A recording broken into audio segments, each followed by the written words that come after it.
બંધની અસર જોવા મળી રહી છે। શહેરના તમામ મેડિકલ સ્ટોર બંધ જોવા મળ્યા।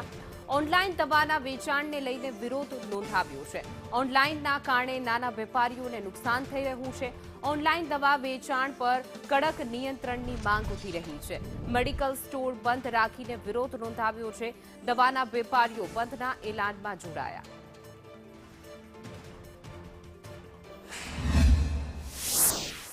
આજે મેડિકલ સ્ટોર અને દવાના વેપારીઓ દ્વારા બંધના એલાનની જાહેરાત કરવામાં આવી હતી ને તેની અસર ભુજમાં પણ જોવા મળી રહી છે। જોઈ શકાય છે તે પ્રમાણે મોટાભાગના મેડિકલો છે તે આજે બંધ જોવા મળી રહ્યા છે। જે રીતે ઓનલાઈન દવાનું વેચાણ સતત વધ્યું છે તેને લઈને આ બંધના એલાનની જાહેરાત કરવામાં આવી હતી। સરકાર દ્વારા ઓનલાઈન દવાના વેચાણ પર કડક નિયંત્રણ લાગવામાં આવે તેવી માંગ કરવામાં આવી છે। તમે જોઈ શકો છો તે પ્રમાણે ભુજ શહેરમાં આવેલા મોટાભાગના મેડિકલ સ્ટોર છે બંધ જોવા મળી રહ્યા છે।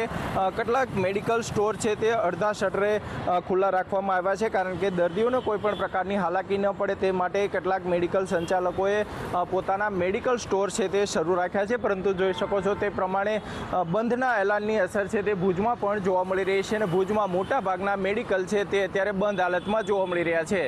અલ્પેશ ગોસ્વામી, સંદેશ ન્યૂઝ, ભુજ।